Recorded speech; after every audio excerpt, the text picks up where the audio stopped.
Buenos días, tardes, noches, saludos de Alejandro Melgares y bienvenidos amigos y amigas a nuestra charla número 92 ya de Teatramos, donde hablamos de artes escénicas. Encontraron donde siempre supieron. Un placer contar hoy, 19 de febrero, con la actriz y artista multidisciplinar Elisa Forcano. ¿Qué tal? Buenas tardes. Hola, buenas tardes, Alex. Bueno, primero agradecer a Tríada Malasaña que nos acoge una vez más. Nos hemos citado con Elisa para hablar de sus trabajos, premios, bueno, que ahora adelantaremos, y de artes escénicas en general. ¿Cómo te sientes, Elisa?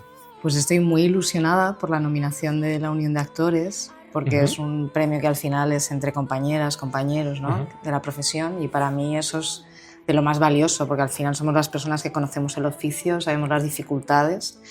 Luego hay otra parte que es más agridulce, que es esta cosa, ¿no? De la profesión, de la intermitencia, que yo ahora en ese sentido estoy como más parada, estoy deseando que me entre algún proyecto, y luego luchando mucho un proyecto propio que es Zorra Dorada. Estoy luchando porque vuelva a Madrid, pero bueno, es una pieza compleja, soy consciente, pero conseguiré que vuelva de alguna manera.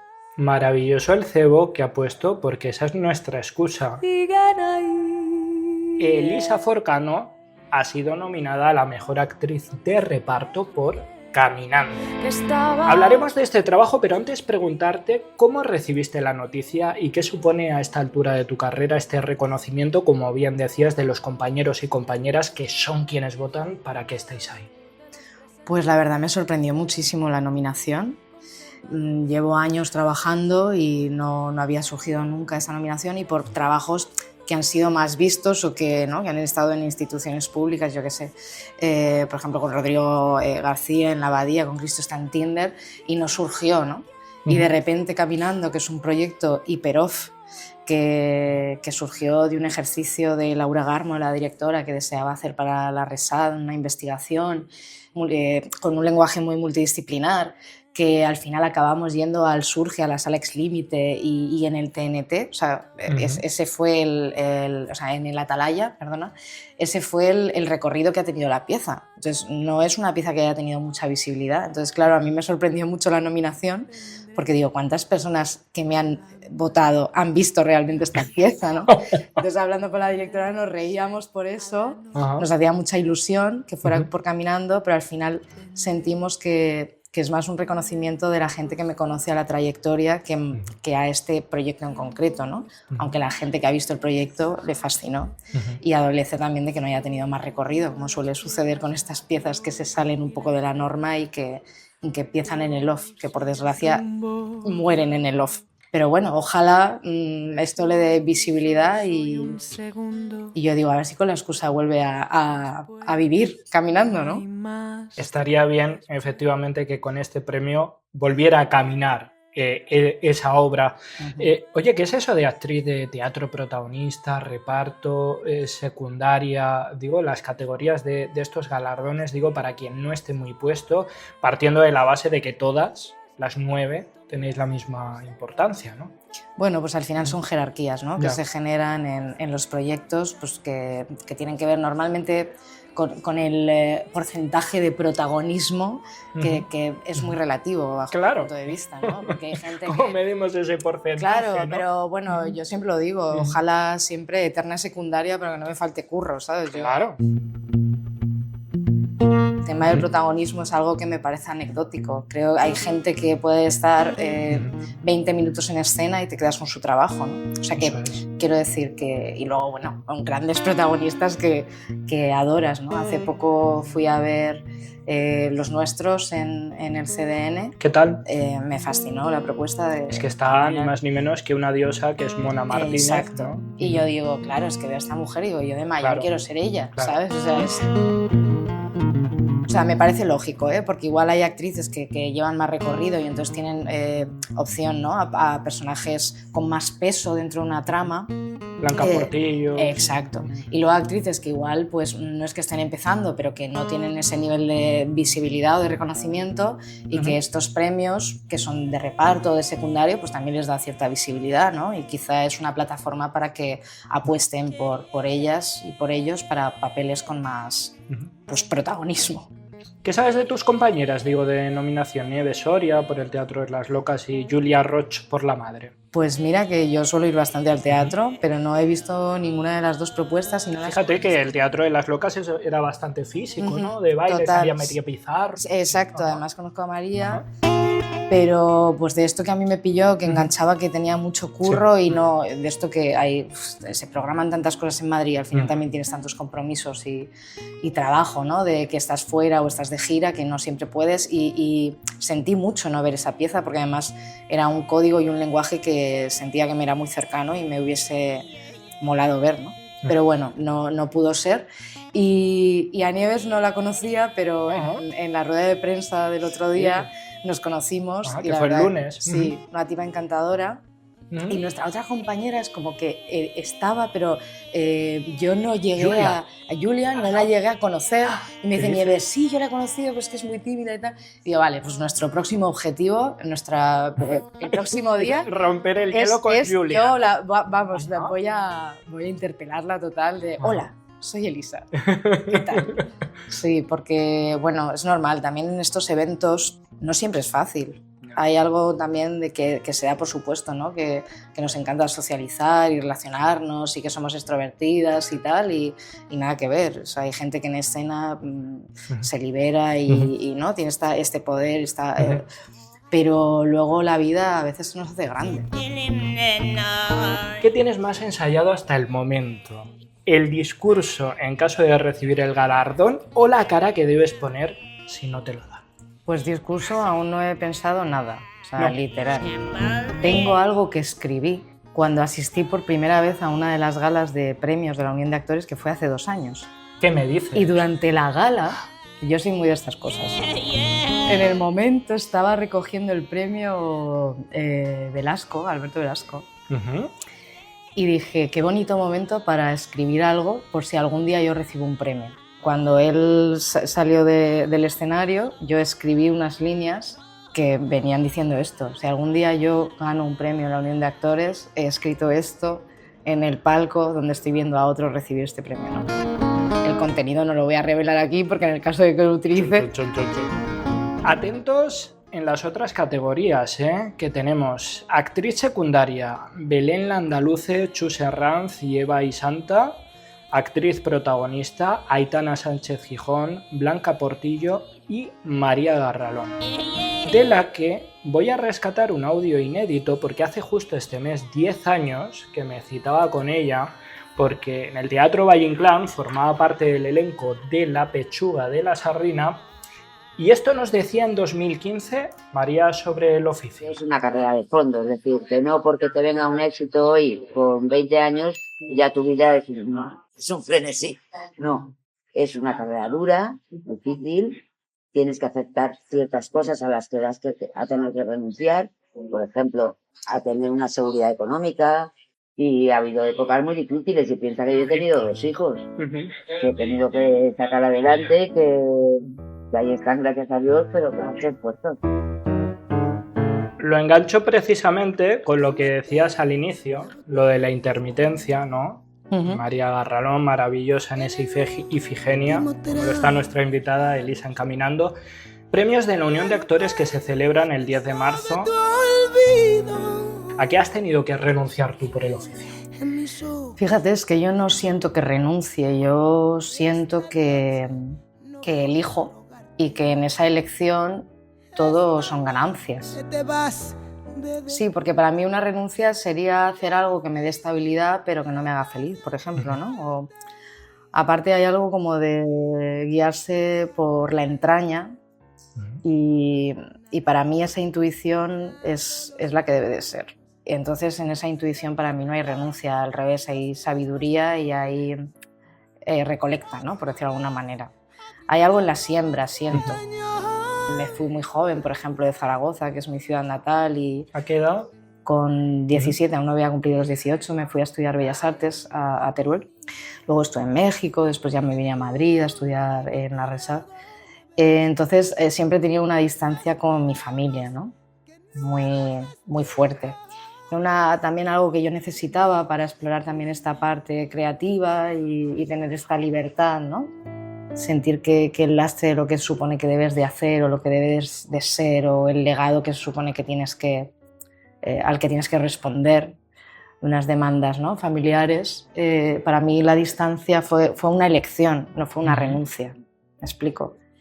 Claro, con los años también hay algo que adoleces de decir, jo, mi familia, ¿no?, mis padres están haciendo mayores y cuánto tiempo he pasado con ellos, ¿no?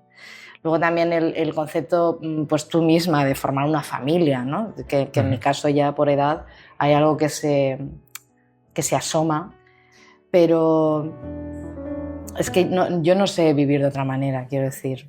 Para mí vivir es una decisión continua de contemplación, de aprendizaje, de exploración, que tiene que ver con el acto creativo.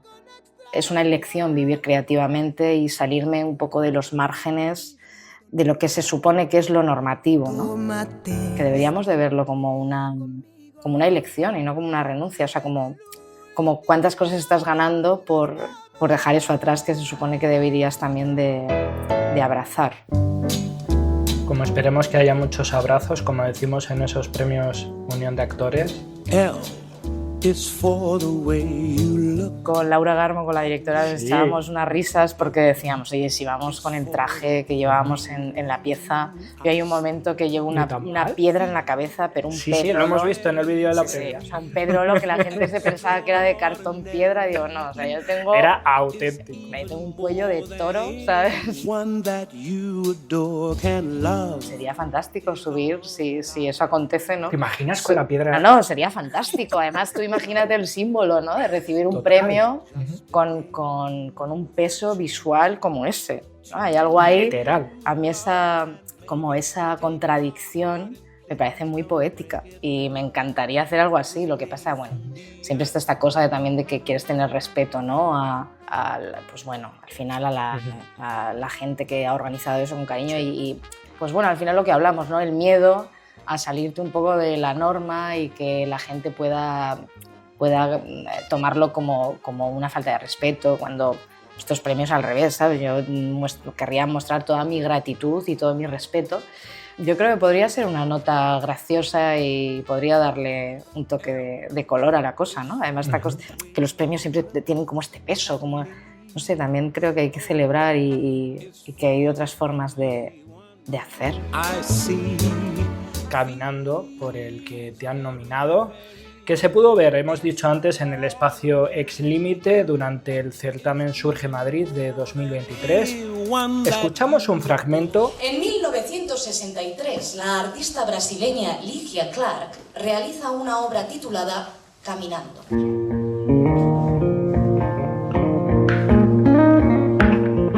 Era un experimento en el que daba al público tiras de papel, tijeras y cola de pegar, junto con unas instrucciones. En ellas, una única advertencia. Cada vez que encuentren un punto elegido anteriormente para perforar la superficie, deben evitarlo para seguir recortando. La voz que escuchábamos es la de Elisa, que hablaba de la artista brasileña Ligia Clark. ¿Qué podemos decir de esta obra de creación colectiva para el que no la pudo ver? Esta pieza surge de una inquietud que tiene Laura Garmo, la directora, de investigar después de leer los apuntes para descolonizar el inconsciente de Sonny Roonick, en los que se habla de todo aquello que hemos aprendido, ¿no?, pues, a través de la colonización, del capitalismo. Es como que nuestros deseos, nuestra mente, nuestro cuerpo está totalmente invadido por eso, ¿no? Entonces ella apuesta por descolonizar eso, ¿no? Entonces el proceso fue muy bonito porque era una cantidad de juego a borbotones. Lanzarnos literalmente a jugar dentro de unos parámetros que tenían que ver con salirnos de lo aprendido, de la norma. Entonces imagínate, eso es hiperliberador, ¿no?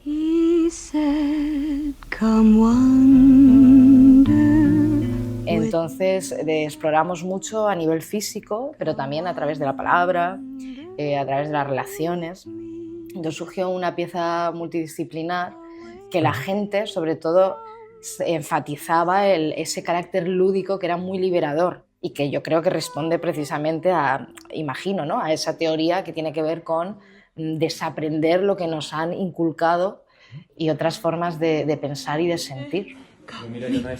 Oye, ¿qué tal con María Cantero y Marton de Brekzenji? Lo he dicho bien el apellido, bien. Que te veíamos, como decíamos, en esa sala Ex Límite, veíamos los vídeos, muy buen rollo, ¿no? Primero en la primera fase estuvo Diego, que es otro, Sí, otro cierto. actor, Cierto. bueno, bailarín, que él es un máquina, como dice él. Sí, y el proceso, digamos, de creación colectiva, Sí. que le gusta decir a Lau, fue porque, claro, en los ensayos se construía el material del puro juego, de la improvisación, de la relación entre nosotros con los materiales. La directora, Laura, venía con unas premisas y unos patrones físicos a investigar, y entonces, que es lo que a mí me gusta de los procesos. Claro, ¿no? partiendo de esa base. Claro, yo al final siempre digo que a mí me gusta ser actriz creadora, porque tengo esa pulsión de crear más allá de, quiero decir, luego hago cosas hipermecánicas y tengo esa capacidad de hacerlo todo, ¿no? Que también vengo del teatro de objetos, de títeres, y hay una precisión, pero a lo que me refiero es que los procesos en los que tú también puedes crecer, puedes investigar y puedes proponer, para mí hay algo que se enriquece, ¿no? Porque siempre, evidentemente, bajo una dirección externa que luego va ordenando todo eso, pero para el intérprete es muy nutritivo crear desde esa manera. Y entonces sientes que la pieza también de alguna manera es tuya, ¿no? Es innegable que se genera pues, una familia, que para mí también el teatro tiene que ver con eso, y por eso me hace tanta ilusión esta nominación, porque yo si me dedico al teatro, me dedico al arte en general, es porque siento que es una manera de vincularme con el mundo, de vincularme con las personas desde lugares indirectos que generan un vínculo mucho más profundo. Y creo que esta pieza lo consiguió.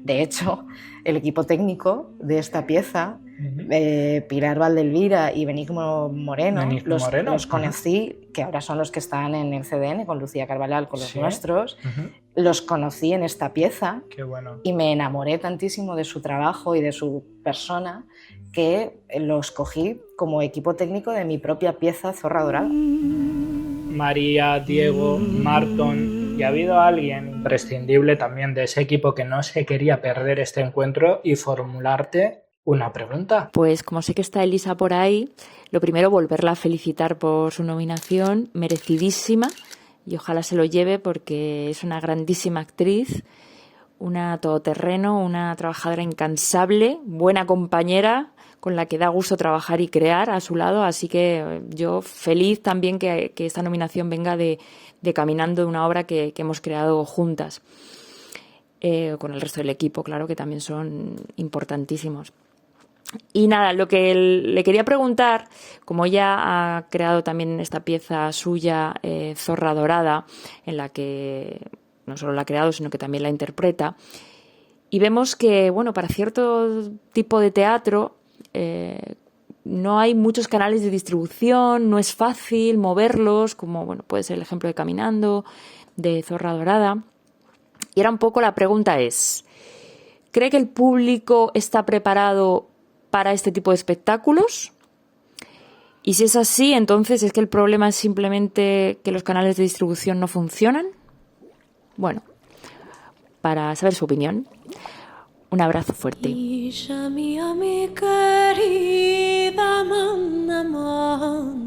Se trata de Laura Garmo, que junto a ti creaba y se encargaba de la dirección y dramaturgia de este Caminando, aunque luego hablaremos más a fondo de Zorra Dorada, pero antes, ¿qué pasa? ¿Qué sucede con esos canales de distribución o cuál crees tú que es el problema para hacernos llegar obras como esta, Caminando o Zorra Dorada, que podríamos disfrutar en más escenarios? No sé, creo que hay como un miedo constante a programar cosas nuevas que se salgan de lo normativo o de aún seguimos con esta cosa textocentrista, que parece que si las cosas no son explícitas, el público no tiene la inteligencia necesaria para transitarlas.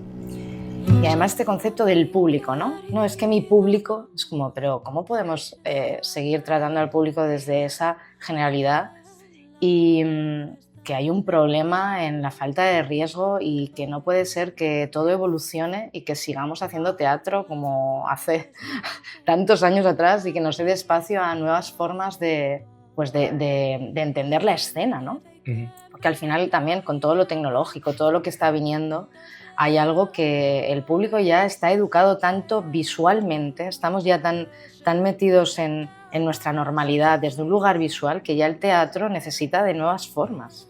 O sea, yo no reniego evidentemente del teatro de texto, me parece maravilloso, como te digo, o sea, yo soy espectadora de todo y me encanta cuando hay textos maravillosos, o sea, los disfruto muchísimo, pero que creo que hay muchas otras cosas, ¿no?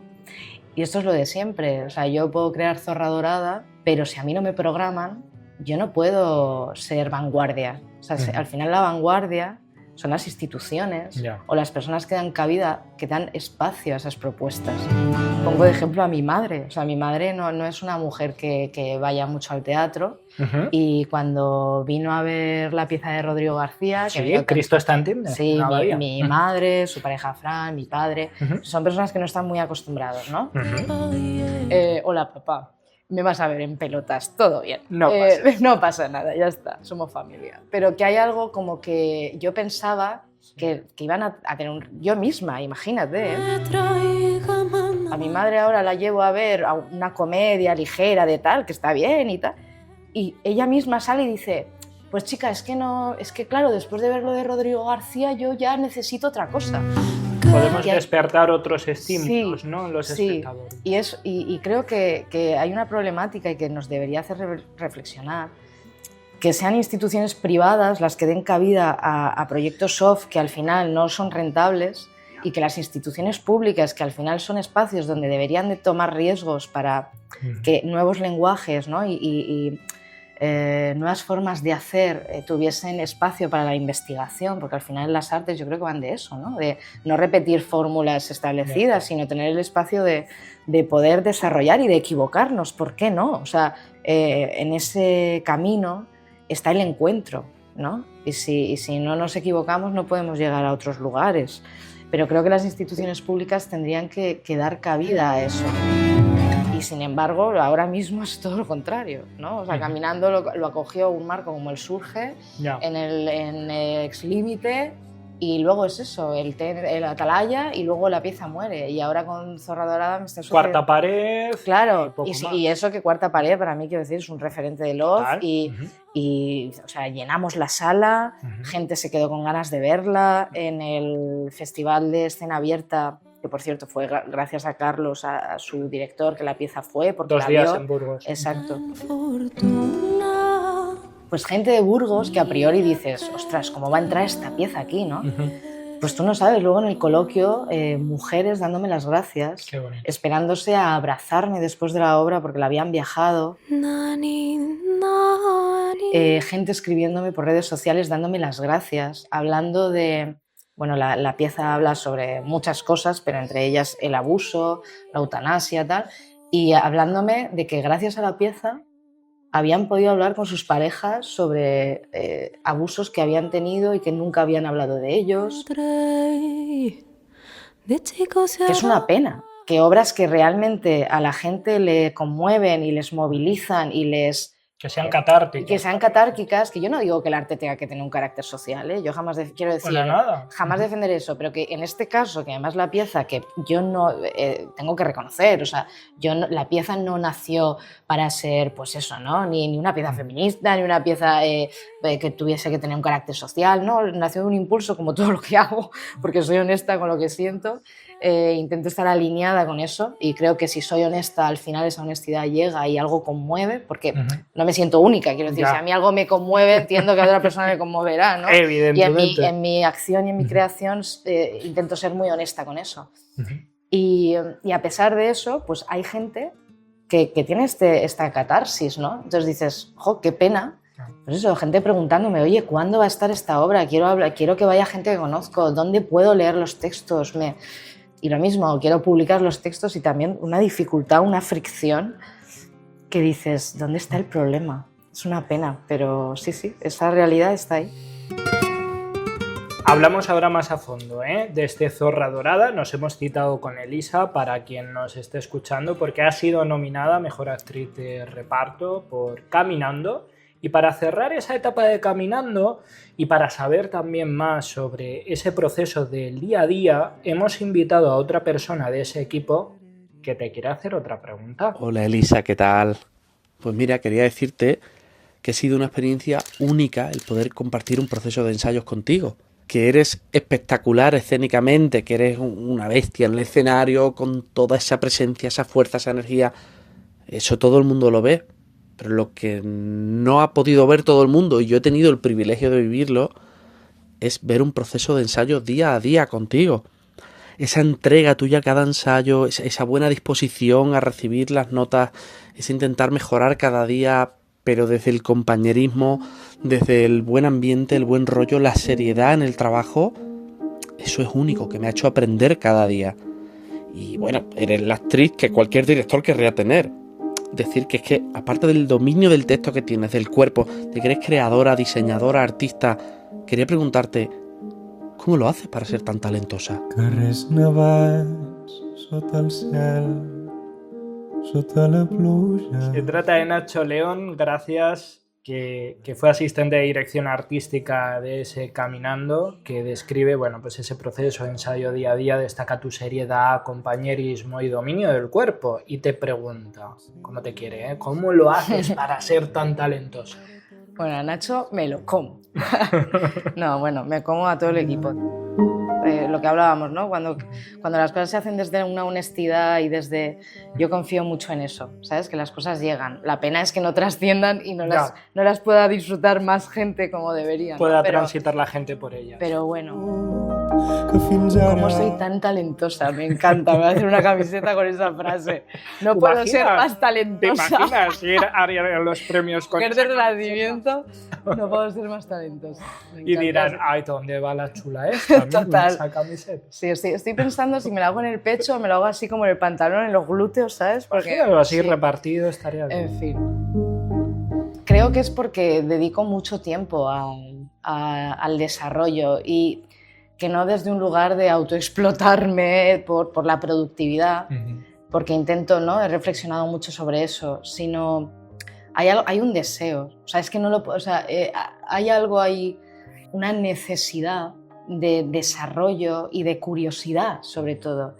Hay algo como, y creo que soy actriz porque es una profesión que me puede permitir adquirir muchas destrezas que son lejanas a mí o a mi vida, ¿no? A veces incluso con la cuestión emocional, de vivir emociones que igual no voy a vivir en mi vida, ¿no? O sea, yo qué sé, a veces lo pienso de, pues si me toca interpretar a una persona que ha asesinado a alguien o una persona que tiene algún tipo de adicción de drogas o situaciones límite que en mi vida, yo luego en mi vida soy muy contemplativa, soy muy normal, ¿sabes? O sea, no soy nada excéntrica, entonces de repente hay algo que en esta profesión se me permite desarrollar.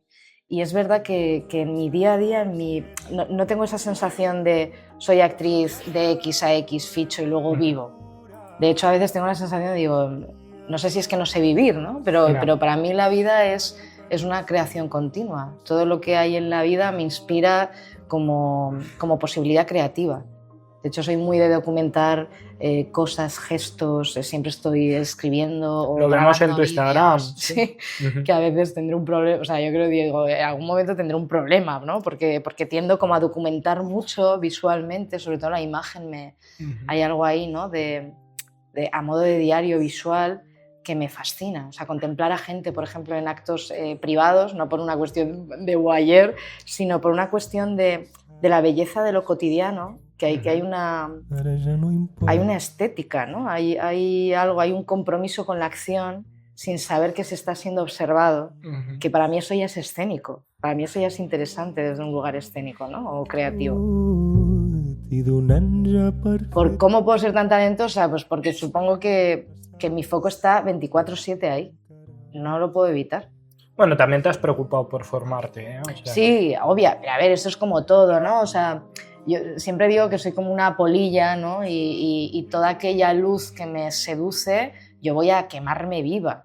O sea, las personas que me interpelan de alguna manera, su sensibilidad o cómo crean, yo en lugar de envidiar o de ser ajena o de imitar, al revés, lo que quiero es como fusionarme con esa persona y fíjate, no desde la imitación, sino desde el estímulo de cómo esa persona me inspira, ¿no? Y si me puedo acercar y conocer de dónde surge su naturaleza y y yo fusionarla con la mía, para mí hay...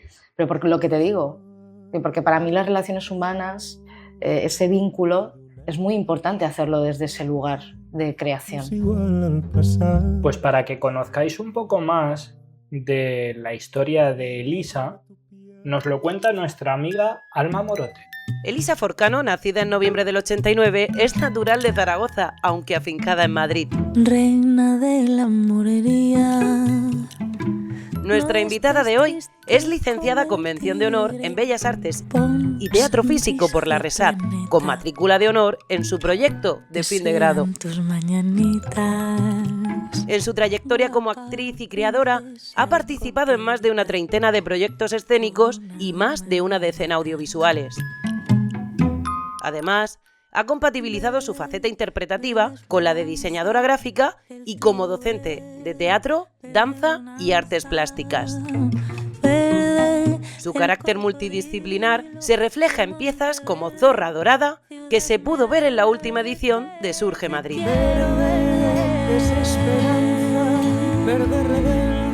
Es que hay que ver con 35 años todo lo que has hecho, que sería imposible resumir, pero sí me quería detener, que ya hemos hablado de ese Zorra Dorada.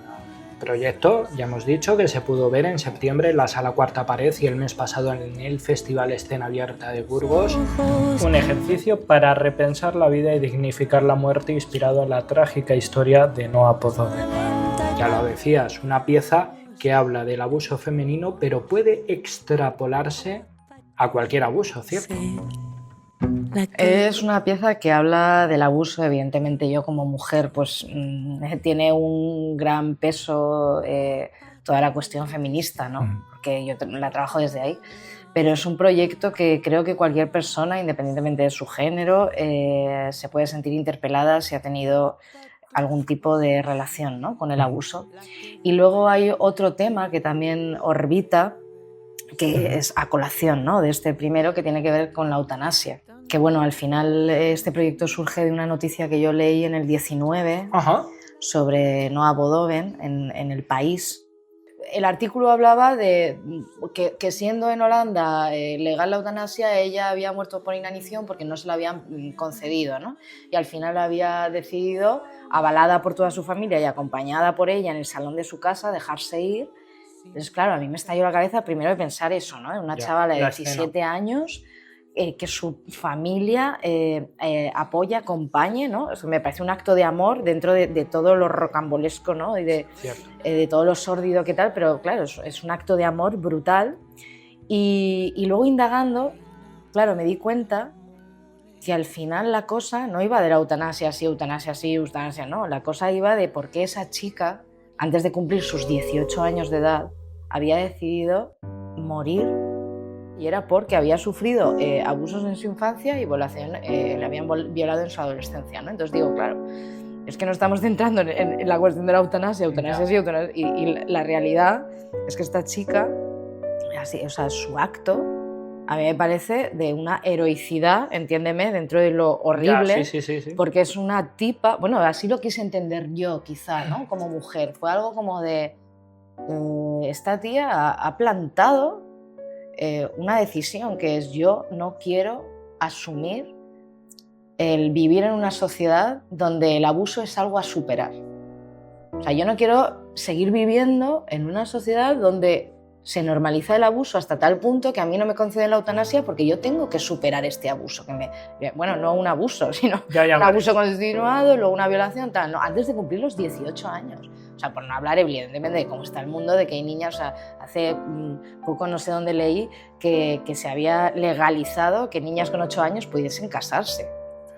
Con lo que, o sea, no sé en qué país fue, pero bueno. Con todo lo que eso conlleva. Sí, con eso lo que yo, evidentemente, no hace falta citar porque la gente, o sea, porque los hombres mayores se casan con niñas de 8 años, ¿no? Lo que sucede esa noche. Entonces hay algo como, para mí ella, que fue considerada, ¿no?, desde un lugar paternalista, como una víctima, como tal, digo, a mí ella me parece una tipa que es una heroína. O sea, es una tipa que ha dicho, porque claro, con lo que tiene que costar no es una decisión, porque a veces el suicidio, ¿no? se relaciona con esta cosa como espontánea, visceral, sin reflexión, ¿no? Y esta tía es como, no, o sea, esta tía ha escrito un libro de autoayuda que se llama Ganar o Aprender, donde la última frase de este libro se llama El amor es dejar ir, porque yo me leí este libro, o sea, un tocho que además me lo consiguió Víctor Izquierdo, porque yo no lo encontraba y me lo consiguió y me lo traduje entero, me lo leí entero. Y entonces dije, no, yo quiero hablar de esta tía desde un lugar pues como un símbolo. O sea, yo quiero hacer como un monumento a la decisión de esta tipa y de lo que supone, ¿no? A ver si nos invita a reflexionar sobre qué es lo que estamos normalizando en nuestro presente. ¿La familia de ella ha sido consciente de esta pieza o le ha llegado, sabes? Pues fíjate que yo, como parte también, como parte también performática, ¿no? O como oda al proceso que siempre me gusta hacer en cualquier proceso creativo que hago, que es lo que te digo, ¿no? Que aporte a mi vida, porque al final el fin o la pieza en sí, lo que muestra al público, para mí el resultado no es lo valioso, para mí el proceso es lo que al final creo que es lo importante, cómo a mí me transforma, cómo transforma a las personas que hemos estado trabajando en ello, ¿no?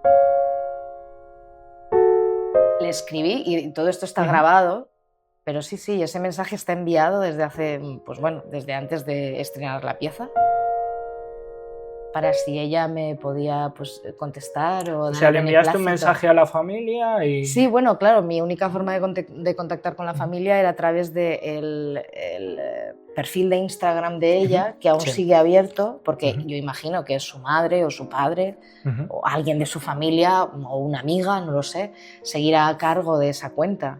Entonces yo me comuniqué a través de la cuenta de Instagram y a día de hoy no me ha contestado nadie. Pero bueno, ese mensaje está enviado. Ojalá volver a los 17. ¿Para qué? Para no llegar a los 30. Ojalá vivir con la seguridad de un hombre. A veces solo necesito que me follen como si nunca me hubieran raptado. Ojalá desaparecieran los raptos de la historia del arte. ¿No te gusta lo que ves, madre? Lo que ves eres tú. Y vaya par de artistas que decías, Pilar Valdeviria, Leonora Lax... Realizar a alguien es condenarlo a decepcionarse. Benigno Moreno, sí. Pilar al mando de las luces, y Leonora en la dirección artística. Bueno, ¿cómo ha sido el trabajo con todas ellas y ellos en general? Que ha sido un regalo de equipo. Por lo que hablamos, yo si me dedico a esto es por generar familia, por generar vínculos, por trascender de alguna manera a través de las relaciones y la creación, ¿no? Y para mí este equipo ha sido el ejemplo de que eso es posible, de que se puede hacer procesos desde el amor, desde la confianza, desde el respeto. O sea, Leonora Lax, que yo la conocí por una obra que también fue demasiado... porque Leonora es una visionaria, es otra mujer del Renacimiento. Sí. Y siempre digo que es que ella fue una adelantada a su tiempo y hizo una obra que se llamó Me han dado tantos pollazos en el pecho que el corazón se ha bajado al coño. En el umbral de primavera. Exacto, donde yo tuve el privilegio de conocerla y trabajar con ella, porque ella contactó conmigo a través de, me había visto trabajar en una cosa y contactó. Entonces, desde aquel momento yo ya me enamoré. Sí, ¿no? O sea, porque es, pues eso, además de amiga, es una artista excelente, una profesional con un virtuosismo. Ahora, de hecho, hizo la ayudantía de dirección en el CDN de la pieza de Chus, de Grrr, se llama la pieza. Entonces, bueno, que es una tía que tiene muchísimo talento y que ojalá que siga currando mucho porque se lo merece. Y me estuvo acompañando, yo tuve mucho trabajo en soledad, porque bueno, esta pieza llevaba rumiándola yo desde el 2019, entonces también fue una elección hacer casi todo el proceso de escritura y de exploración física, los materiales, que me gusta llamarlo a mí, de trabajar con el texto, con el movimiento, porque no quería que fuesen como compartimentos estancos, ¿no? Quería que el texto y el movimiento, yo como intérprete, estuviese todo entrelazado y que el texto y el movimiento tuviesen una simbología en su fusión, ¿no? Quería investigar. El texto dicho es desde un lugar, con un cuerpo que se opone, en fin. Y entonces todo ese primer momento fue con mucha soledad aunque yo ya le iba enviando vídeos al equipo, tanto a Pilar desde luces, que de hecho hay anécdotas curiosas con Pilar que Cuéntanos. nos reímos. Bueno, es que cuando llega Pilar te lo cuento. Cuando yo tenía ya bastante clara la estructura, los materiales y tal, y los textos, le dije a Leo, vale, vente. Y yo estaba ensayando en absoluta soledad.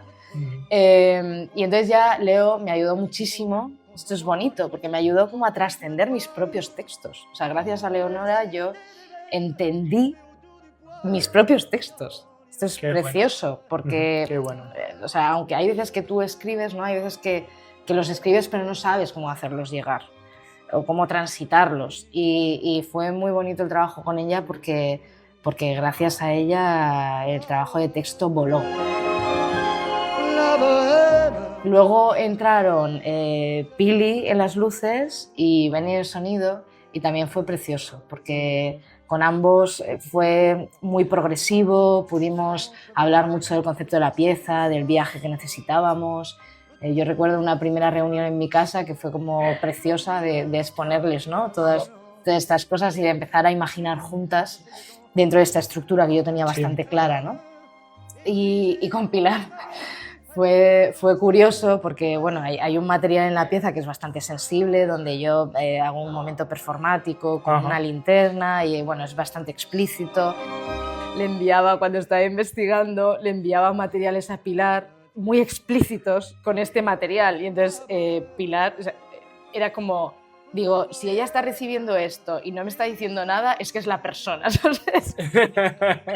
Es como, Pilar, por favor, sabes que, o sea, es la vulnerabilidad de esto, ¿no? Y nos reíamos porque era como obvio, pero ella al mismo tiempo es como que flipaba, pero al mismo tiempo le gustaba, ¿no? Formar parte de ese proceso y recibir esos vídeos y tal. Y bueno, estoy de decir también que Víctor Izquierdo, mi pareja, que él se ha encargado de los audiovisuales, además de esa pieza fundamental, porque es la persona que me acompaña y digamos que me da mucho impulso, ¿no? Por momentos. Él también tuvo algo que ver en este material sensible de la linterna, porque había una cuestión logística que no terminaba de funcionar y él, en lugar de juzgarme o de decir, ¿pero qué estás haciendo? ¿Cómo vas a hacer eso en escena? En lugar de hacer eso, al revés. Lo abrazó, lo normalizó y me dio soluciones. Entonces dije, claro, esta es la persona con la que yo quiero compartir mi vida, ¿no? Es de lo que hablamos, de rodearte de un equipo que no te juzgue, que no te limite, al revés, que es como que se fusione contigo, que vibréis en una sintonía y juntos crezcáis, ¿no? Y yo he sentido que ha pasado eso con la pieza. Con Pilar, el tema de las luces fue muy bonito porque ella desde el principio, también como mujer, empatizó muchísimo con la pieza, con los materiales. Todo lo que me proponía de luces estaba en sintonía con lo que yo imaginaba, porque claro, yo vengo de las artes plásticas, entonces para mí toda la plástica escénica y la imagen es muy importante y la tenía bastante clara. Entonces darle ese espacio a ella y que ella fuese, digamos, como en el camino donde yo sentía que debía de ir y que además sumase, para mí eso fue fantástico. Demasiadas veces siento que no estás ni se te espera. Y con Benny fue bastante parecido. O sea, con Benny la cosa fue surgiendo. Tuvimos una primera reunión, yo le hablé, luego me presentó materiales y se nos resistió un poco una pieza que le llamamos La Rave, en la que yo necesitaba mucho punch porque es un momento que yo me vengo muy arriba y entonces fue como, ahí le tuvimos que dar una vuelta. Pero ya me dijo, Benny, mira, he pensado que vamos a hacer una sesión para grabar, bueno, cosas que yo genero, ¿no? Sonoras de gemidos, de respiraciones, tal. Y después de esa sesión me trajo la pieza que yo ya... Yo siempre le digo, tío, si me traes algo y el cuerpo me va detrás de lo que me has traído, está. ¿Sabes? Además que lo escuchamos en el teaser. Totalmente, sí. O sea, el trabajo de Benny además es hiper sutil e hiper necesario, porque está desde el minuto cero de la pieza hasta el minuto final, porque la idea que queríamos generar con el sonido, que yo pensé desde un primer momento, como ese sonido de frigorífico que oyes, ¿no? Que oyes todo el rato y hasta que eso no se para, no descansas, ¿no? Que para mí era un poco el símbolo de lo que el personaje, o esta autoficción que yo he generado a través del personaje de Noah Boudovin, quería conseguir, ¿no? Al final de cómo puedes pedir a una persona que vive que continúe con su vida si ese sonido no se puede apagar. La escenografía tiene que ver también con este concepto, ¿no? De círculo, de rumiativo, de espacio que te contiene, que te limita, que es el trauma. O sea, y el sonido iba a colación de eso, ¿no? Es eso que aunque tú quieras escuchar más allá, eso siempre está perturbando cualquier tipo de escucha. O sea, cualquier experiencia vital que tú quieras tener va a estar tintada por ese hecho traumático que no puedes superar. ¿Cómo va esa lucha? ¿La volveremos a ver a Zorra Dorada? Mira, yo como buena maña soy cabezona. Y sí, o sea, yo voy a luchar porque la pieza vuelva, no sé de qué manera, pero voy a intentar llamar todas las puertas y que vuelva de alguna manera. O sea que espero que las personas que estéis oyendo esto y que no hayáis visto la pieza en un futuro podáis acompañarnos. Ojalá.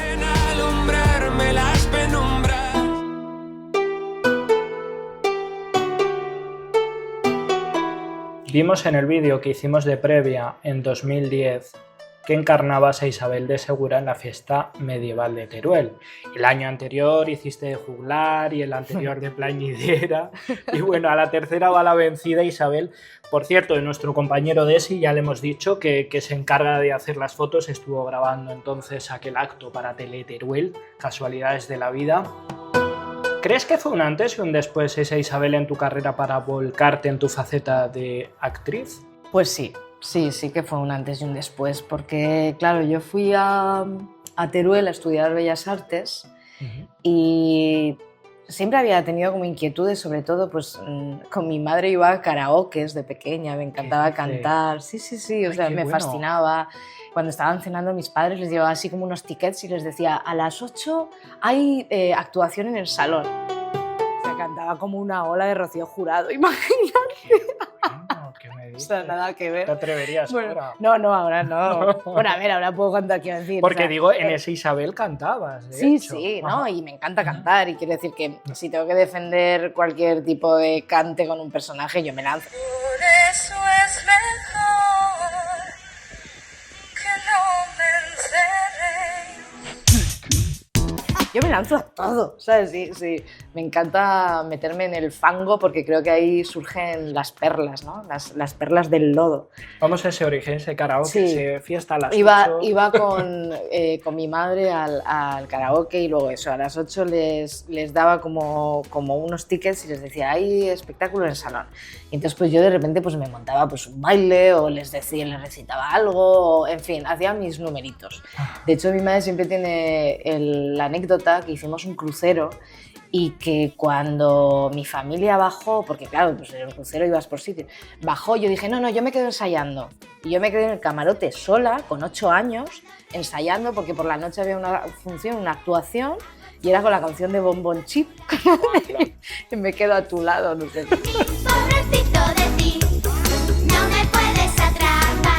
Bueno, total, pues yo, vamos, de aquello como si estuviese yo en el Teatro Español, ¿sabes? Total. Y entonces siempre había tenido como este impulso, pero nunca lo había visto como algo de lo que poder vivir. Porque claro, yo vengo de una familia que nada tiene que ver con las artes escénicas ni con las artes en general. Entonces para mí no era una posibilidad vivir del teatro y fíjate las artes plásticas porque pensé, pues hago diseño tal y pensé que era una forma, ¿no? Pero claro, de repente las bodas de Isabel, que surgieron a partir de un taller de danza del vientre que hice con la que antes era la directora de las bodas de Isabel, me catapultó a algo que yo sentía que era un impulso que tenía y un deseo de desarrollar que lo había frenado mucho tiempo por esta cosa, ¿no? Por esta cosa del futuro, de lo que se supone que es que tiene una salida o de lo que no tiene una salida. Y en ese instante, pues como me sucede con casi todo, cuando conecto con la víscera con algo ya no puedo huir de eso. Entonces ya no pude huir. Claro, los 2 años de carrera que estaba terminando lo compatibilicé trabajando en Dinópolis. Entonces ahí conocí a una amiga, Romina Medina, que también es directora, actriz, que había estudiado en la RESAD y me dijo, pero tú ¿por qué no te haces gestual en la RESAD? Y yo, pero bueno, ¿qué dices? No, que yo no. Me dijo, que sí, yo te ayudo. Y ella me dio como el impulso y la confianza y por eso me presenté a las pruebas de la RESAD y por eso acabé aquí. De hecho, acabas en 2016 tu formación en la RESAD. Sí. Pero ahora viajamos, si me permites, de 2016 a 2018 de la mano de este testimonio que escuchamos. Recuerdo así especialmente uno de los proyectos en los que trabajé con Elisa, que fue Costa da Morte, una obra en la que lloramos y reímos muchísimo y que todavía la tengo muy, muy presente. Y me acuerdo de los primeros días, las primeras reuniones, los primeros ensayos, que yo le propuse a Elisa interpretar a mi madre y además de lo que eso suponía, le propuse que debía ir en patines durante toda la obra. Y me acuerdo de los primeros ensayos, ni bien terminábamos, a la tarde ya empezaba a recibir vídeos de Elisa, que se iba al parque a practicar, a probar, a aprender y a poder sostenerse durante toda la obra. Y eso todavía lo recuerdo muy, muy fuerte porque para mí significa mucho el profundo compromiso y el profundo trabajo que realiza Elisa en cada una de sus creaciones y que no se le resiste nada. Entonces te quiero preguntar, Eli, ¿qué es lo próximo o cuál crees que es el reto que te gustaría enfrentarte en un futuro? Ya que, bueno, no, para mí eres imbatible, no se te resiste nada, entonces, ¿qué te gustaría? ¿Cuál es el próximo deseo que te gustaría afrontar en un escenario? Se trata de Tomás Cabané, director de Malala Produce, gracias. Recordaba ese Costa da Morte en la Sala Valle Inclán, en el que ibas en patines. Casi nada. Claro, te dice después de eso, ¿qué reto te gustaría enfrentarte en un futuro? Jo, es que me emociona tanto escuchar, porque esa gente que quiero muchísimo, que para mí es familia. Así que gracias por tu trabajo también, por hacerlo. Ostras, ¿qué es lo siguiente? Ya después de eso... ¿Qué no es lo siguiente? Quiero decir, o sea, ¿qué más? yo aquí hago un reclamo a que yo soy la actriz que lo haría todo en escena. Quiero Esto decir, no ha sido sí, o sea, escuchar no esto. sé con quién hablábamos muy acaloradamente, bueno, creo que fue una expareja mía, que se indignaba muchísimo porque Sí. cuando vimos Nymphomaniac de Las Bortrier, decía, es que yo no sé cómo una actriz puede exponerse a algo así. Y yo decía, pues yo soy ese tipo de actriz. O sea, cuestiónate con qué persona estás compartiendo tu vida, porque igual este tipo de discurso... Claro, la cosa es que ya no estamos juntos, evidentemente. Avatares de la vida. Lo típico que, ¿sabes? Digo, yo qué sé, las cosas llegan tarde, pero llegan. O sea, quiero decir, hay cosas que no, lo que te digo del instinto, de la víscera, o sea, yo... Por eso te digo, yo no siento que haya renunciado a nada. Al revés, yo creo que es una continua conquista. O sea, yo estoy agradecida a ser honesta con lo que siento y lo que voy conquistando, ¿no? Pues es que, o sea, yo en escena sería capaz de hacerlo todo. Y cuando digo todo, es todo. O sea, a ver, bueno, menos pegarme un tiro porque luego lo quiero disfrutar, entiéndeme, ¿sabes? Ahí hay un punto de decir, o sea, siempre y cuando haya una cuestión, ¿no? de estar protegida y poder, ¿no? Que no sea lesionarme a un nivel. Pero sí, o sea, si es que a mí me encanta precisamente coquetear con los límites, porque creo que ahí está el discurso, ¿no? En cuestionarnos los límites, cómo podemos desde otros lugares, o sea, qué es lo que consideramos que es correcto o incorrecto. Creo que ahí, o sea, es el espacio para investigar. Entonces yo como intérprete, por eso digo que cuando me dicen, ¿a qué te dedicas? Claro, me cuesta mucho, porque digo, sí, soy actriz, pero digo, yo soy artista. Artista multidisciplinar, exacto. que decía. Lo que pasa que, a ver, que luego también quiero decir que si tengo que hacer un Chekhov lo hago, ¿sabes? Ya, pero y bueno. Me encanta hacerlo. O sea, de hecho, te hemos visto, ¿no? Hablando de multidisciplinar, en Montaje del Sillón, ¿no? Creo que fue en 2019, que ya decías manejando marionetas o dando todo en Quijano, ¿no? Con el teatro físico. Es decir, entonces al final yo creo que el público, si ha seguido tu trayectoria precisamente, ha podido ver todo eso. Sí, sí, por eso, o sea, lo que hablamos, ¿no? De 360 fuera de coños, o sea, es lo que a mí me pone de este oficio y de crear. Entonces, a Tommy le diría que... Todo, sí, quizá así, ¿no? Por sentir algo como vulnerable.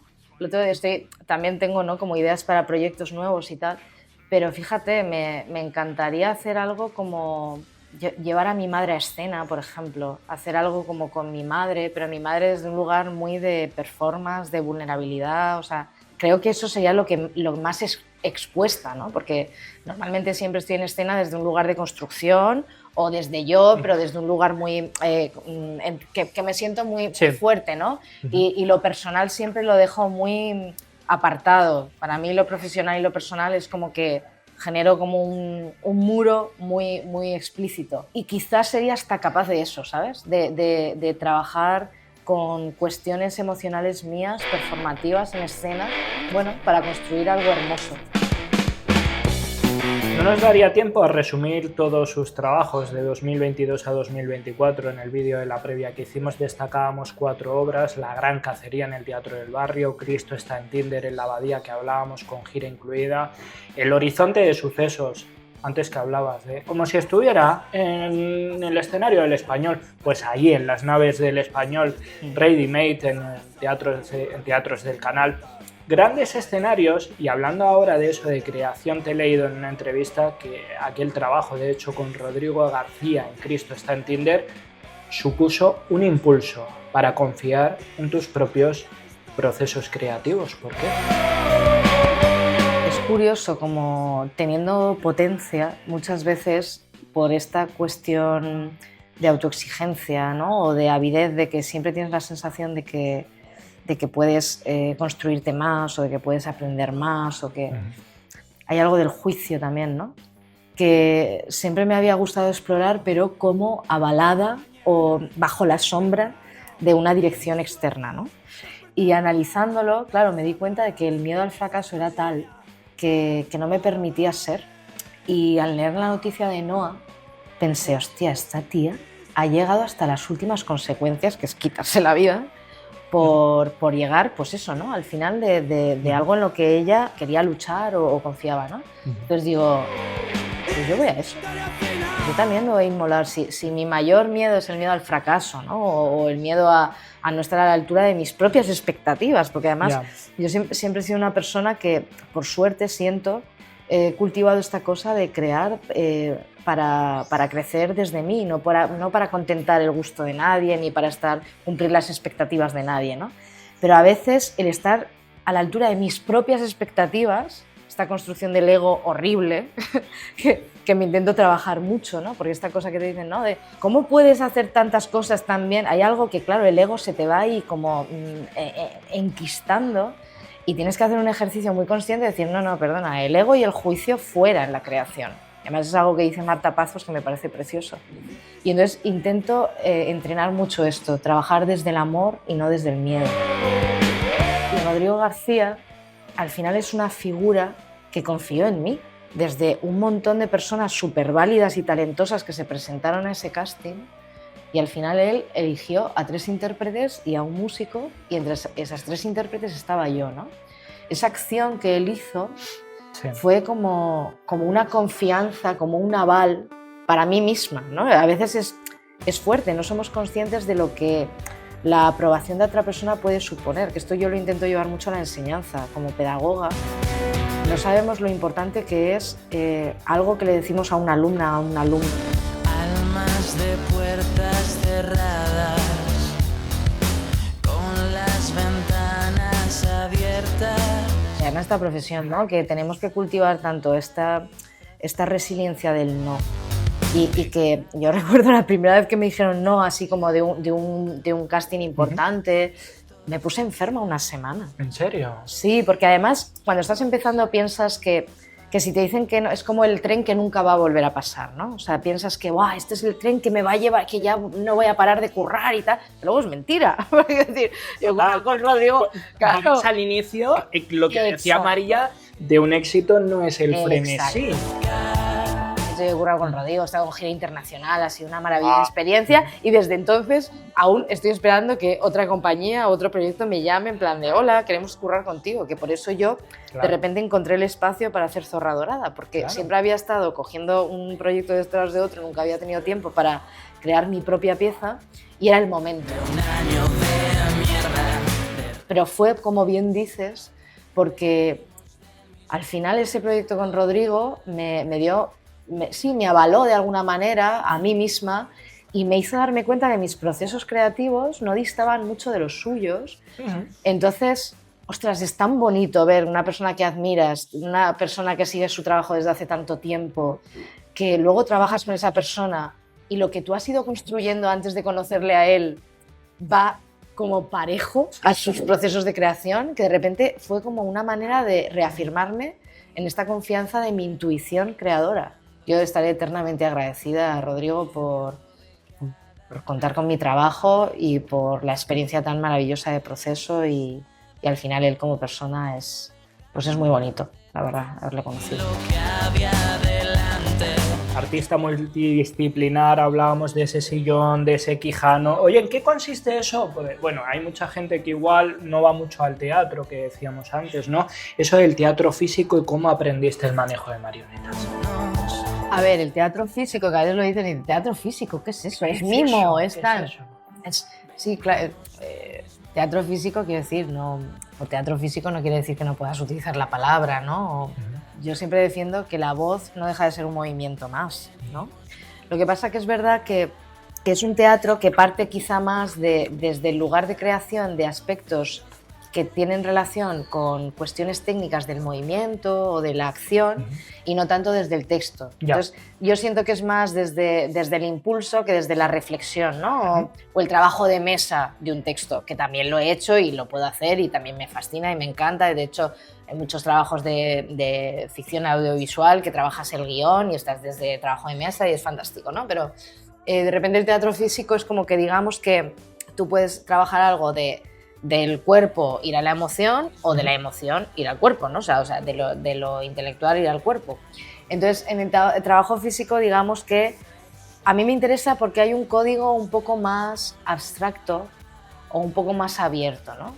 Para mí el lenguaje de lo físico permite una lectura del espectador. Como que no hay algo tan narrativo como puede ser cuando se utiliza un texto cerrado con una dramaturgia y tal, ¿no? O sea, entiendo que crear desde lo físico permite algo más abierto, siento, en cuanto a investigación, que para mí también tiene que ver, lo vinculo con el mundo de la imagen, de la plástica, ¿no? Incluso del audiovisual. Hay algo que para mí, bueno, me seduce más. Y luego, claro, el mundo del títere viene mucho de ahí también, de la plástica, de cómo trabajar con el objeto, en la simbología, en la escena, pues al final viene mucho de ese lenguaje físico, ¿no? Y luego he ido haciendo realmente con las compañías que he ido trabajando, he ido aprendiendo. Es verdad que en la Resat pues, hay mucho trabajo de mimo, de acrobacia, esgrima, o sea, como que danza, a lo físico se le daba más peso. Y de voz, que he visto, cómo no, que lo tenemos en todas las charlas presente Vicente Fuentes. Exacto, sí, que parece que eres gestual y no sabes hablar. Que esto claro. Es curioso porque me sigue pasando que hay mucha gente que me dice, que eres actriz. Yo pensaba que eras bailarina. Digo, pero si yo no me he formado en danza realmente. O sea, yo vengo de teatro y vengo de la Resa del itinerario gestual, pero soy actriz. Luego es verdad que estoy vinculada a proyectos de danza, pero desde un lugar muy de danza contemporánea. Yo no tengo formación clásica como tal. Entonces el mundo del títere también ha surgido mucho desde un lugar de exploración, de inquietud y de juego, y de compañías profesionales que haciendo el casting pues vieron que tenía potencial y entonces digamos que he ido adquiriendo esa técnica a lo largo del trabajo. También es verdad que con Mar Navarro también me formé, entonces con ella también trabajamos máscara, entonces la máscara y el teatro de objetos tienen mucho que ver, porque hay algo pues, de dar vida a un objeto inanimado a través, ¿no? de la respiración, de la mirada, del foco, etc. Y creo que son cosas que pueden ser un lenguaje muy específico o pueden ser herramientas que luego te sirvan incluso para componer personajes que puedes llevar, lo que hablábamos, ¿no? Incluso yo he trabajado con herramientas muy físicas, personajes que luego he trabajado para cámara, pero porque yo entiendo la emoción, la construcción de los personajes desde un lugar muy físico, no mental. Digo, como camino pienso, ¿no? Y entonces mis personajes primero veo cómo caminan o cómo gesticulan o incluso qué tipo de animalidad tendrían, qué elemento tendrían, qué centros, y a partir del imaginario ya me viene la emoción.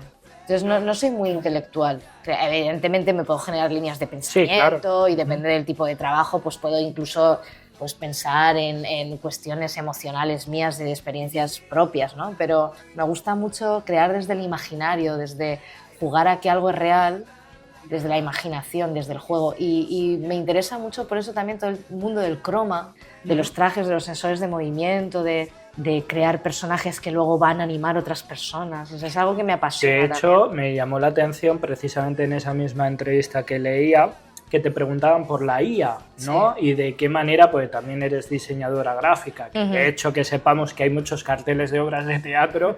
Quien quiera saberlo o ver más, por supuesto que entre en elisaforcano.com y ahí lo podrá ver. Y que te hablaban precisamente de qué manera podía afectar la IA, digo, en ese caso de la faceta, ¿no? De diseñadora gráfica. Y que al final tú lo que respondías más o menos es que de alguna manera lo que podemos hacer es asumirlo, hacerlo nuestro y valernos de ello, ¿no? Para poder crear, ¿no? Claro, o sea, yo siempre pongo de ejemplo el invento de la fotografía, ¿no? O sea, imagínate. O sea, siglos y siglos utilizando la pintura como un recurso de inmortalizar una imagen, ¿no? De todos esos retratos de los reyes, de tal. Bueno, que aún se siguen haciendo. Sí, claro, no, y me parece fantástico. Y vamos, la pintura creo que es algo que tiene que persistir, sí, claro. ¿No? De alguna... Pero precisamente porque la pintura no es algo que únicamente retrate a día de hoy, ¿no? O sea, antes sí que era, pues bueno, una herramienta que suplía una carencia, que era que no había otra manera de inmortalizar un tal. Pero claro, cuando la tecnología, ¿no? En este momento la fotografía, pues qué fantasía que eso nos permite generar otras formas de expresión a través de la materia pictórica, ¿no? Y nos permite, pues lo que hablamos, salirnos de lo que ya tenemos aprendido, estipulado, y de repente vemos cuántas otras utilidades tenía esa expresión plástica.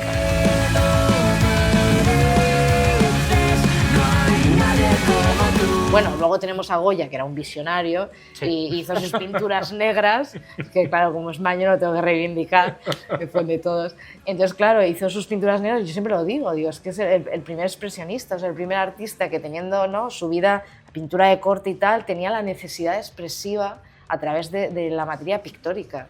Y qué maravilla, ¿no? Que ahora, bueno, la IA evidentemente tiene sus problemáticas y es algo que habrá que regular o no, pero creo que es un estímulo y que además nos podemos servir de ellas para, pues bueno, para facilitar mucho trabajo, que antes era un tedio meterte con Photoshop, hacer un fondo, limpiar un fondo, y ahora la IA te lo dice. Pues te lo hace todo, incluso hasta no sabrá incluso el mismo sonido, que muchas veces nos valemos de ello para todo.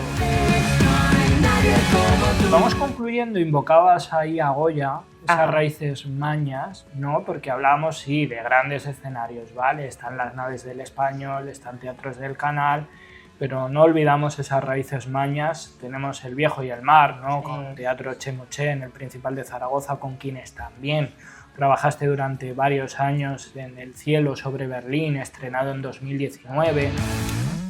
Donde interpretaste, porque hablábamos de artista multidisciplinar, ni más ni menos que a 11 personajes. ¡Sois unos tiburones odiosos! ¡Comedores de carroña! ¡Asesinos! ¡Calma y fuerza, viejo! ¿Qué recuerdos te vienen a la cabeza al mencionarte estos trabajos? Joder, es que me entra una morriña. Sí, ¿no? Sí.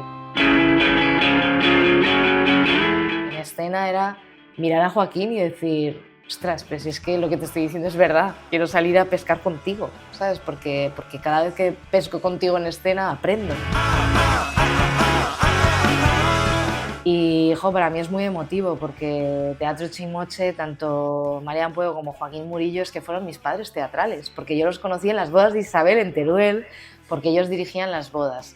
Entonces, bueno. Raquel Esteban, que era entonces la directora, Sí. fue la que me animó a hacer el casting, no sé qué, pero ellos eran al final los que estaban ahí dirigiendo las escenas. Ujú. Y yo recuerdo decirle a Joaquín Murillo, Joaquín, estoy pensando ir a estudiar a Madrid a la RESAD.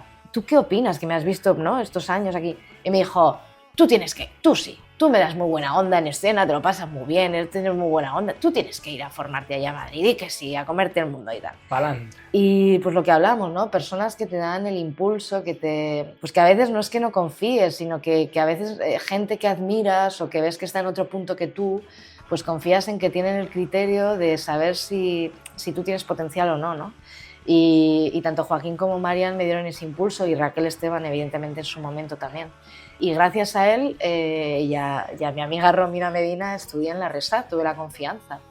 Y entonces, claro, de repente, que te formas en la RESAD, que llevas tanto tiempo en Madrid, que ya casi reniegas de Zaragoza porque no te sale nada allí, entonces Ya. te estás buscando la vida en Madrid con toda la dificultad que eso conlleva. Menudo coño el tuyo, ¿sabes? De venirte aquí sin conocer a nadie, apostar, luchártelo. Entonces hay algo también de premiarse y de reconocerse de, tía, o sea, estás caminando, nunca mejor dicho, gracias a que gateaste por gente que confiaba en ti, pero porque tú has confiado también, ¿no? Y claro, y que acabas la carrera y bueno, estás ahí haciendo trabajos, pero tampoco estás en ningún teatro nacional, ¿no? Pues porque estás empezando y tal, estás ahí pelándote el culo a hacer giras y con compañías que vas haciendo bolos y haciendo cuentas para que te dé para el alquiler y no sé qué, y de repente te llama Joaquín Murillo desde Zaragoza, la compañía Cheimoche, que junto a la del Teatro del Temple, que llevan el Teatro de las Esquinas, son como las compañías así referentes de Zaragoza. Oye, que estoy haciendo una mega producción y queremos que estés y no sé qué. Ostras, eso para mí fue un chute que flipas, ¿no? Y luego, pues eso, poder trabajar en tu tierra, compartir con tu familia, estar en el Teatro Español. Fue precioso, además de todo el equipo que conocí en El cielo sobre Berlín, que conocía un mogollón de profesionales en Zaragoza que son una fantasía, que los quiero como familia también. No tiro más. Es que hablamos de 2019, Claro, fue un año complicado. fue una pena, pero era un montaje de verdad bellísimo, espectacular. Gente que pudo verlo, pues eso, decía, pero esto tiene que estar en los teatros del Canal, en Madrid. Tal. Estuvimos ahí en Móstoles, bueno, en fin, llegó hasta donde llegó, pero fue una experiencia preciosa y muy, muy agradecida por la confianza tanto a Joaquín como a Marian de contar conmigo, la verdad. Y hablando de ese cielo sobre Berlín, traemos esta voz. Imagino que casi todas y todos conoceréis a Lisa de su trabajo en teatro, sobre todo en teatro físico y teatro off, pero lo que muy poca gente sabe es que es una de las actrices que mejor da en cámara de todo Madrid. Y ya que ya y yo nos conocimos en una adaptación teatral del cielo sobre Berlín, de la película de Wim Wenders, me gustaría saber a qué personaje del cine clásico o de alguna película mítica le gustaría interpretar si se le brindase la oportunidad.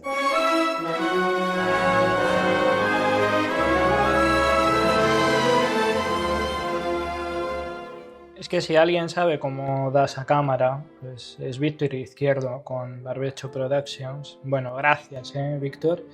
¿Qué pregunta, ¿A qué personaje de cine clásico te gustaría interpretar? Ostras, es que no me sale el nombre de la peli. Oh, es una actriz que tiene el pelito corto también. Es una comedia. No es El apartamento. El apartamento. Esa, leche. Vale. ¿Cómo se llama ella? Además que gracias al cielo sobre Berlín lo conocí y creo que es el mejor regalo de esta El profesión. apartamento, Jack Lemmon y Shirley MacLaine. Esa. Además Shirley que MacLaine. ella me parece magia. Sí. Bueno, porque luego llegó Irma la Dulce, que no sé si la has visto también. No, No esta la la has he visto, visto. Irma la Dulce. Irma la Dulce ya es en color. ¿Sabes? El apartamento en blanco y negro. Y creo que hay 2 años y salen también Jack Lemmon y Shirley MacLaine. Pues ella me encanta. Te puso el apartamento y dijo. Sí, me enamoré. Ya está, ya está. No, he de decir que nuestro amor surgió con París, Texas. Ah, qué bueno. Que creo que es peliculón. la Total. verdad, para... Ajá.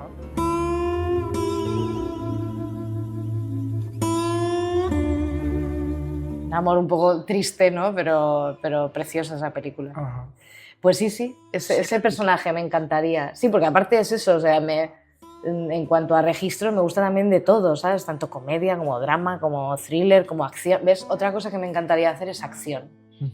Me flipa. O sea, me fliparía hacer un personaje, lo que pasa es que aquí no se lleva tanto, ¿no? Pero sí, personaje clásico, ese. Bueno, aquí es cuando preguntamos cómo de importante es eso, lo personal, la pareja, la familia, digo, precisamente para todo ese impulso de creación, que con eso concluimos que llevas adelante. Lo emocionante. Ostras, pues te diré que con el tiempo cada vez lo valoro más. Es verdad que soy una persona que valoro muchísimo la soledad y que siempre la cultivo y le doy mucho, pues eso, mucho espacio, pero me voy dando cuenta conforme voy cumpliendo años que me llena muchísimo poder compartir y que hay momentos en los que no puedo sola. No puedo sola, o sea, ¿sabes? Esta sensación de... Y no por ello eres menos fuerte, ¿no? Al revés, creo que es también como que la fortaleza también está en esta cosa de abrazar tu vulnerabilidad, ¿no? Entiéndeme, o sea, he pasado tantos años cortando juncos en soledad y con esa fortaleza y sé que puedo, pero hay un punto en el que digo, ostras, es que ya no sé si quiero vivir todo esto y lucharlo tan sola. Por lo que decimos, ¿no? Por esta cosa de cultivar mis propias destrezas, mis intereses, quizá lo personal, pues bueno, lo daba por hecho o era algo más tangencial o de periodos. Y hay un momento que dices, ostras, qué necesario es también cultivar esto, ¿no? Porque esta profesión es muy difícil. Y ya la profesión siento que hay momentos de mucha vulnerabilidad y de mucha soledad. Entonces, tener a personas, pues eso, ¿no? Como Víctor o como el equipo de Zorra, como mi amiga Leonora, como Laura Garmo, gente que en la profesión también sientes que estáis ahí de alguna manera sujetándoos, ¿no? Pues no, también la familia, evidentemente, mis padres, tal, pero es verdad que mis padres, pues bueno, hay algo que están como más ajenos y aunque yo siento que están ahí y que son red, bueno, hay como cierto punto de superficialidad, ¿no? De que no llegan a entender la problemática de la profesión y sin embargo, bueno, pues apoyan y son sustento. Pero sí, qué importante es rodearse de gente en esta profesión que sea red, que sea familia también. En todas las charlas nos gusta rescatar un fragmento de la tertulia anterior. En la última estuvimos con el actor Carlos Jiménez Alfaro, que forma parte del elenco del montaje Nuestros Muertos, que se escenificó en Cuarta Pared y se podrá ver del 28 de febrero al 1 de marzo, para quien no lo haya visto ahí, en el Corral de Comedias de Alcalá de Henares. Escuchamos a Carlos. Creo que el teatro solo puede hacer un regalo. Creo que nosotros podemos ofrecer unas risas y un buen rato, una buena llorera, una conexión con tu vida, una reflexión o plantearte o replantearte tus ideas filosóficas, políticas o lo que sea. Podemos. Pero si no lo conseguimos, tú te vas a tomar la caña igual. Entonces solo podemos ganar, es un regalo, o sea, tenemos el mejor trabajo del mundo. Carlos ensalza vuestra labor escénica, de hecho, pero relativizando, oye, que bueno, que el espectador, oye, se va a ir a tomar la caña. ¿Que es el mejor oficio del mundo? Sabría qué decirte.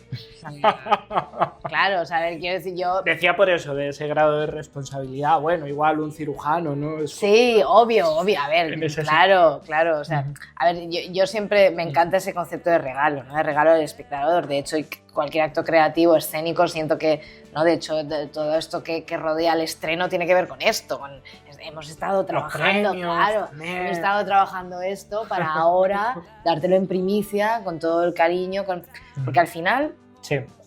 Cualquier acto creativo para mí simbólicamente es la condensación del tiempo de vida invertido de una persona en eso que te está mostrando. Y para mí no hay mayor acto de amor.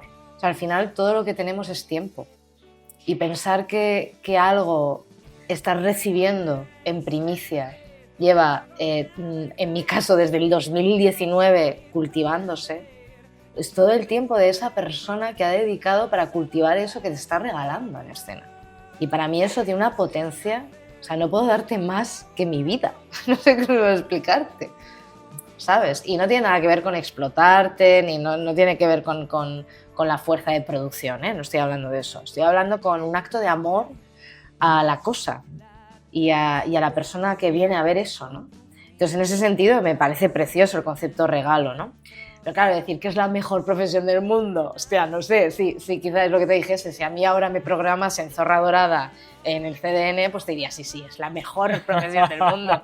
Pero claro, tenemos que lidiar con cosas que son muy duras, con cosas de por qué una pieza que surge desde una necesidad real, que la gente le conecta y tal, no se programa, por qué no me sale este casting, ¿no? Que al final lo piensas y dices, bueno, pues igual que no te sale a ti, no le sale a 10, quiero decir, o sea, que hay un punto también de entender que somos muchas las personas y que tenemos proyectos y que queremos, y no siempre hay pues oportunidad para todo el mundo, ¿no? Pero sí, o sea, yo evidentemente si no pensase que es lo mejor que puedo hacer con mi vida, no seguiría haciendo esto.